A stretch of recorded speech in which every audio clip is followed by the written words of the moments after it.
जब से शॉर्ट्स को YouTube ने लॉन्च किया है तब से शॉर्ट्स काफी पॉपुलर है। आज भी लोगों को दिमाग में एक सवाल है कि शॉर्ट्स और लॉन्ग दोनों का एल्गोरिदम अलग अलग है। अब लॉन्ग वीडियोज के जो एल्गोरिदम है उस पर YouTube ने खुद कई बार बात की और कई बार मैंने आपको बताने की भी कोशिश की, लेकिन शॉर्ट्स एल्गोरिदम पर भी YouTube ने बात की है और शॉर्ट्स एल्गोरिदम कैसे काम करता है इस पे बहुत सारे क्वेश्चंस के आंसर दिए हैं। तो इस पर मैं एक वीडियो बना रहा हूं जिसमें आपको शॉर्ट एल्गोरिदम के बारे में वो सारी चीजें पता चल जाएगी जो शायद आप अभी तक नहीं जानते। तो अगर आप एक शॉर्ट्स क्रिएटर हैं तो ये वीडियो आपके करियर के लिए काफी ज्यादा फायदेमंद हो सकती है। तो वीडियो को अभी से लाइक कर दीजिए और चैनल को भी सब्सक्राइब कर दीजिए, क्योंकि आज आपको शॉर्ट्स एल्गोरिदम के बारे में सब कुछ पता चलने वाला है। तो सबसे पहला जो सवाल है जो लोगों के दिमाग में होता है वो ये होता है कि जो लॉन्ग वीडियो का एल्गोरिदम काम करता है और जो शॉर्ट्स वीडियो का एल्गोरिदम काम करता है, क्या वो सेम तरीके से काम करते हैं? तो इसका रियल आंसर ये है कि नहीं,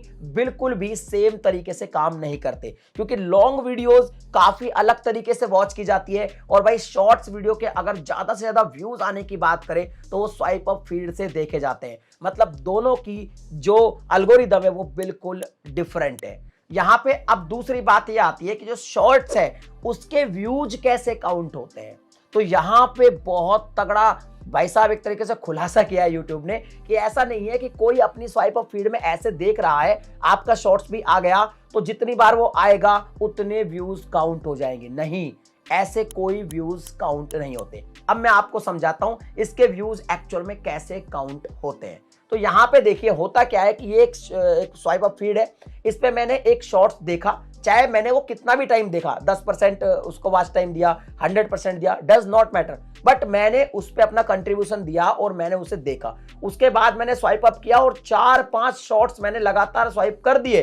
अब छठे जो शॉर्ट्स है उस पे मैं रुक गया और मैंने उसको भी देखा, चाहे कितना भी टाइम देखा। तो जो मैंने स्वाइप अप कर दिए उनका वॉच टाइम काउंट नहीं किया जाएगा, बल्कि इंप्रेशन काउंट किया जाएगा। यूट्यूब ये कह रहा है कि भाई जितने लोगों ने स्वाइप किया है उसमें इंप्रेशन काउंट होगा कि उन लोगों तक आपका शॉर्ट्स गया बट उन्होंने वॉच नहीं किया। तो मतलब फिर ये हुआ कि वो भाई साहब आपका वॉच्ड नहीं है, तो व्यूज भी काउंट नहीं होगा। और यहां पे एक चीज और क्लियर कर देता हूं, देखिए YouTube में एक जो YouTube का एनालिटिक है उसमें शॉर्ट्स का जो एनालिटिक है वहां पे आपको एक नया ग्राफ भी नजर आया होगा, काफी दिन से पहले ये अपडेट आई थी। उसमें क्लियर बताता है कि ऑडियंस रिटेंशन कितना है, यानी कि व्यूड कितने हैं और स्वाइप्ड कितने हैं। तो ध्यान रखना, अब सवाल ये उठेगा कि स्वाइप्ड और व्यूड में फर्क है, तो बिल्कुल फर्क है। जितने स्वाइप हो गए वो इंप्रेशन है, जितने वॉच किए हैं वही आपका जो है व्यूज काउंट होगा। अब YouTube ने ये बिल्कुल क्लियर नहीं किया कि भाई कितने टाइम वॉच किया है, 10 सेकंड किया, 1 सेकंड किया, 2 सेकंड किया, तो काउंट करेंगे या नहीं करेंगे। लेकिन एल्गोरिदम ये पता लगा लेगा कि आपने उसको वॉच किया है या आपने स्वाइप अप किया है। अगर स्वाइप अप किया है तो जस्ट इंप्रेशन है, व्यूज काउंट नहीं किया जाएगा। अब यहाँ पे एक और सवाल लोगों के दिमाग में आता है कि शॉर्ट्स की लेंथ कितनी रखें, 15 सेकंड रखें, 30 सेकंड रखें या पूरी 59 सेकंड्स रखें, यानी कि आइडियल लेंथ क्या है। तो इसमें YouTube ये कहता है कि भाई साहब आइडियल लेंथ कुछ भी नहीं है। YouTube ने आपको एक विंडो दी है जहां पे आप 1 मिनट से कम का शॉर्ट्स बना सकते हैं। तो आपका शॉर्ट्स जितने टाइम में आप डिलीवर कर सकते हो उसमें कंटेंट, जितने टाइम तक आपको लगता है कि यार इतने सेकंड तक मैं लोगों को रोक सकता हूं अपने शॉर्ट्स को देखने के लिए, उतने ही टाइम का बनाइए। इसकी कोई भी आइडियल टाइम नहीं है।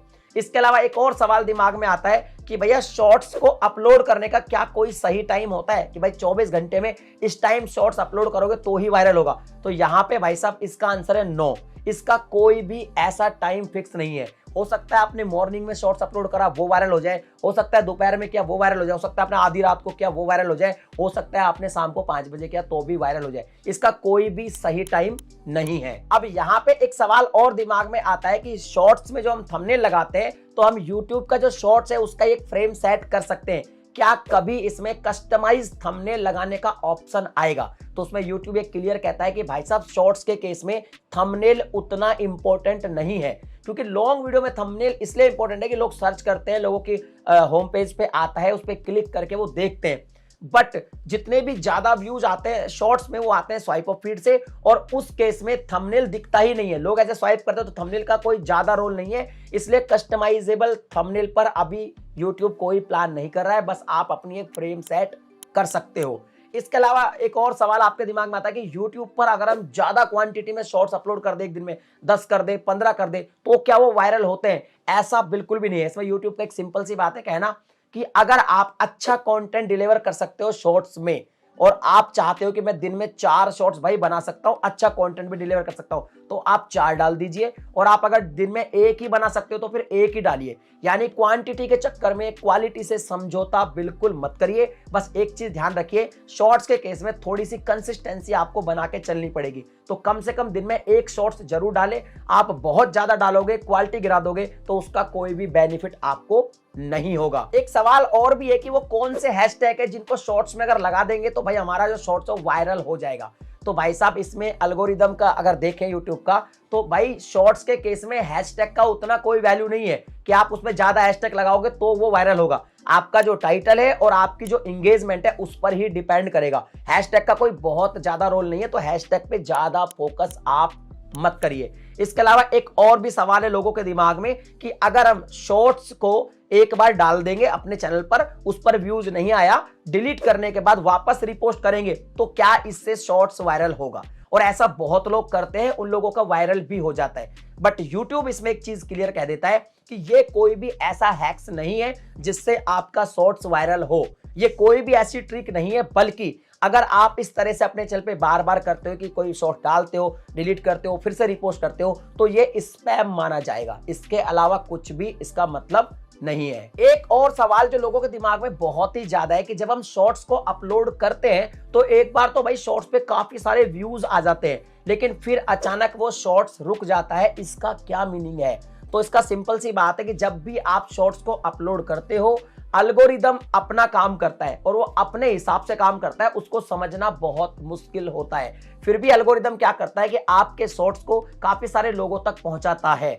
अब आपकी जो एंगेजमेंट है उस पर काफी चीजें डिपेंड करती है कि वो एल्गोरिदम उसको और लोगों को पहुंचाए या ना पहुंचाए, लेकिन इनिशियली बूस्ट कर देता है। तो कुछ केसेस में ऐसा होता है कि शॉर्ट्स पे आपको व्यूज मिलते रहते हैं, और कुछ केस में ऐसा होता है कि एक बार आपको बूस्ट मिल जाता है, उसके बाद एल्गोरिदम को लगता है कि इसको आगे नहीं पहुंचाना है, तो वो ड्रॉप कर देता है। और एक चीज हमेशा हम ध्यान रखते हैं कि जब हमारी वीडियो वायरल होती है तो हम इतना दिमाग नहीं लगाते, लेकिन जब भैया व्यूज ड्रॉप होते हैं तो हम दिमाग लगाते हैं, हमारा सारा फोकस वहां चला जाता है। तो हमको लगता है कि हर शॉर्ट्स के साथ ऐसा ही होता है कि एक बार व्यूज आते हैं बाद में ड्रॉप हो जाते हैं, बट ऐसा हमेशा नहीं होता। सारी चीजें आपके जो है एंगेजमेंट पे डिपेंड करती है। एक सवाल लोगों के दिमाग में और भी है कि आज अगर शॉर्ट्स की बात करें तो बहुत सारे फीचर आपको मोबाइल पे मिलते हैं, तो क्या फ्यूचर में डेस्कटॉप पर भी मिलेंगे? जैसे थंबनेल का फ्रेम सेट करना ही मोबाइल पे कर सकते हो, बट अगर आप डेस्कटॉप से अपलोड करोगे तो नहीं मिलता है। तो यहाँ पे YouTube ये कह रहा है कि इसकी कोई वैसे खास जरूरत है नहीं, फिर भी वो लोग काम कर रहे हैं इस पे। हो सकता है मे भी आने वाले टाइम में डेस्कटॉप पर भी आपको सारे फीचर मिले जो आपको मोबाइल पे मिलते हैं। और एक अंतिम सवाल जो कि बहुत ही ज्यादा लोगों के दिमाग में है कि शॉर्ट्स बनाने से एक्चुअल में क्रिएटर को बेनिफिट क्या होता है, तो क्या ये कोई कम्युनिटी बिल्ड करता है? तो इसका एक ही आंसर है कि शॉर्ट्स से अभी फिलहाल आपको अर्निंग तो कमी हो रही है, आने वाले टाइम में बढ़ सकती है। यूट्यूब की सेल्स टीम लगी हुई है उस चीज में, लेकिन फिलहाल शॉर्ट्स का एक तरीका है कि जितना आप शॉर्ट्स डालते हो तो उससे आपकी कम्युनिटी 100% बिल्ड होती है, आपका ऑडियंस से कनेक्शन बनता है क्योंकि उस पर रीच ज्यादा है। तो अगर आपको ज्यादा ऑडियंस से इंगेज करना है तो आप शॉर्ट्स बना सकते हो। ये सारी की सारी जो जानकारी है, ये जो पूरा पॉडकास्ट और जो इंटरव्यू है वो रिलीज किया गया था क्रिएटर इनसाइडर के वीडियो पे, वहां से मैंने देखा, वो इंग्लिश में था और मैंने आपको सरल भाषा में समझाया। अगर आपको ये YouTube शॉर्ट्स एल्गोरिदम की वीडियो पसंद आई हो या आपके भी दिमाग में कोई चीज चल रही हो तो कमेंट में लिख देना, वीडियो को लाइक कर देना, शेयर कर देना। चैनल पे पहली बार आए सब्सक्राइब करने के साथ नोटिफिकेशन बेल को दबा के ऑल पे क्लिक करें। इसी तरह के वीडियोस मैं आपके लिए बनाता रहता हूं। चलिए मिलते हैं अगली वीडियो में एक नए टॉपिक के साथ, तब तक के लिए जय हिंद।